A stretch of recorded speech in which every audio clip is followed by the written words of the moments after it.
बात उस वक्त की है जब भगवान बुद्ध इस धरती पर अवतरित थे।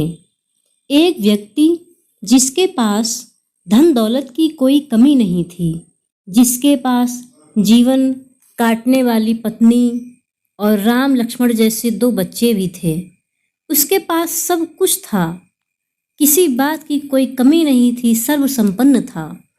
फिर एक दिन उस व्यक्ति के मन में भगवान को पाने की लालसा जगी। उसने सोचा कि मैंने बहुत सारा धन कमा लिया है, अब धन की कोई कमी नहीं आएगी, पर मेरे पास ईश्वर नहीं है, मुझे ईश्वर के दर्शन करने हैं। उस व्यक्ति ने ईश्वर की खोज करने की ठान ली। फिर उसने कई सारे मंदिरों, धर्म स्थानों का निर्माण करवाया, पर उसे कहीं ईश्वर के दर्शन नहीं हुए। फिर उसने दान पुण्य करना शुरू किया, उसके खजाने से कई सारा धन दान पुण्य में लगा दिया, फिर भी उसे ईश्वर की प्राप्ति नहीं हुई। फिर उस व्यक्ति ने सोचा कि अब मैं बड़े बड़े धामों के तीर्थों के दर्शन करूंगा। उस व्यक्ति ने कई तीर्थ स्थानों के दर्शन किए। ऐसे करते करते 20 साल गुजर गए, पर उस व्यक्ति को ईश्वर की प्राप्ति नहीं हुई। भगवान को पाने की कोशिश करते करते वो इंसान थक गया और आखिरकार एक दिन वो महात्मा बुद्ध के पास गया और बोला, भगवान, मैं 20 साल से ईश्वर की खोज कर रहा हूँ, पर मुझे ईश्वर कहीं नहीं मिले। क्या आप मुझे ईश्वर को पाने का कोई मार्ग दिखा सकते हैं? उस व्यक्ति की बातें सुनकर महात्मा बुद्ध उससे पूछने लगे कि बालक, ईश्वर खोजना कोई बड़ी बात नहीं है, वह तो बड़ी आसानी से मिल जाते हैं। अच्छा, तुम ये बताओ कि ईश्वर को खोजने के लिए तुमने क्या किया और कहाँ कहाँ खोजा ईश्वर को? वह व्यक्ति बुद्ध से पूरी बात बताता है और कहता है कि मैंने कई सारे मंदिरों, धर्म स्थानों का निर्माण किया, दान किया, पुण्य किया, कई सारे तीर्थ स्थानों के दर्शन किए, फिर भी मुझे ईश्वर नहीं मिले। महात्मा बुद्ध उसकी बातें सुनकर हंस पड़े और कहा, ठीक है, तुम्हें ईश्वर के दर्शन करने हैं ना, तुम शाम के वक्त मेरे पास आना, तुम्हें ईश्वर मिल जाएंगे। वो सज्जन, वो व्यक्ति खुश होकर चला गया कि मुझे आज ईश्वर के दर्शन होंगे। फिर कुछ देर बाद संध्या होने को आई, शाम होने को आई, पर महात्मा बुद्ध शाम होने से पहले कुछ ढूंढने लगे।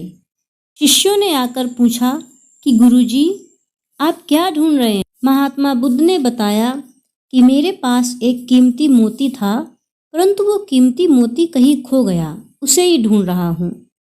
महात्मा बुद्ध की बात सुनकर शिष्य भी उस मोती को ढूंढने लगे। सभी मोती को ढूंढ ही रहे थे कि इतने में वह व्यक्ति वहां आ पहुंचा। उसने देखा कि कुटिया के बाहर महात्मा बुद्ध और उसके शिष्य कुछ ढूंढ रहे हैं। उस व्यक्ति ने बुद्ध के पास जाकर पूछा, भगवान, आप सब क्या ढूंढ रहे हैं? महात्मा बुद्ध ने बताया कि मेरा कीमती मोती खो गया है, उसे ही ढूंढ रहा हूँ। यह सुनकर वो व्यक्ति भी उस खोए हुए मोती को पूरी लगन से ढूंढने लगा। ढूंढते ढूंढते रात होने को आई, पर मोती नहीं मिला। महात्मा बुद्ध से पूछा कि गुरुवर, आपने आखिरी बार मोती को कहाँ देखा था? ठीक से याद कीजिए। महात्मा बुद्ध कुछ सोचकर बोले, मैंने आखिरी बार मोती को कुटिया के अंदर देखा था। यह सुनकर वह व्यक्ति गुस्से से लाल हो गया और बुद्ध से कहने लगा, लगता है आप में थोड़ी सी भी अक्ल नहीं है। अगर मोती आपकी कुटिया के अंदर गुम हुआ है तो कुटिया के अंदर ही मिलेगा, ना कि बाहर मिलेगा। आप सब व्यर्थ में बाहर इधर उधर ढूंढ रहे हैं और मुझे भी अपने साथ ढूंढा रहे हैं। आप अपना तो समय व्यर्थ नष्ट कर ही रहे हैं और साथ में मेरा भी समय व्यर्थ नष्ट कर। महात्मा बुद्ध उस व्यक्ति को सामने देखकर मुस्कुराने लगे। यह देखकर वह व्यक्ति बोला कि महात्मा, आप हंस रहे हैं, मुझे कुछ समझ में नहीं आ रहा है। तब महात्मा बुद्ध बोले, वत्स, मैं तुम्हें यहाँ बुलाकर यही तो समझाना चाहता था कि जिस ईश्वर को तुम 20 सालों से बिना सोचे समझे इधर उधर ढूंढ रहे हो, उसे तुमने कभी अपने अंदर की कुटिया में खोजा ही नहीं। ईश्वर कभी खोजने से नहीं मिलते, उनके लिए तन मन पवित्र होना चाहिए, तभी ईश्वर के दर्शन होते हैं। तुम ईश्वर के सच्चे दर्शन करना चाहते हो तो इधर उधर भटकना छोड़कर अपने अंदर आत्मा में ध्यान लगाओ। ईश्वर तुम्हें वही मिलेंगे। अपने मन में ढूंढो उन्हें। अपने अंदर के ईश्वर को तुम देख लोगे तो हर जगह हर इंसान में तुम्हें बस ईश्वर ही दिखाई देंगे। भगवान बुद्ध की अमृत भरी वाणी सुनकर वो अपनी गलती का आभास हुआ, एहसास हुआ और बुद्ध के चरणों में गिर पड़ा और माफी मांगते हुए बोला कि मैं व्यर्थ में ही इधर उधर भटक रहा था। वास्तव में ईश्वर तो हमारे अंदर ही है। हमें बस अपने अंदर झांकना है, अपने अंदर ही खोजना है।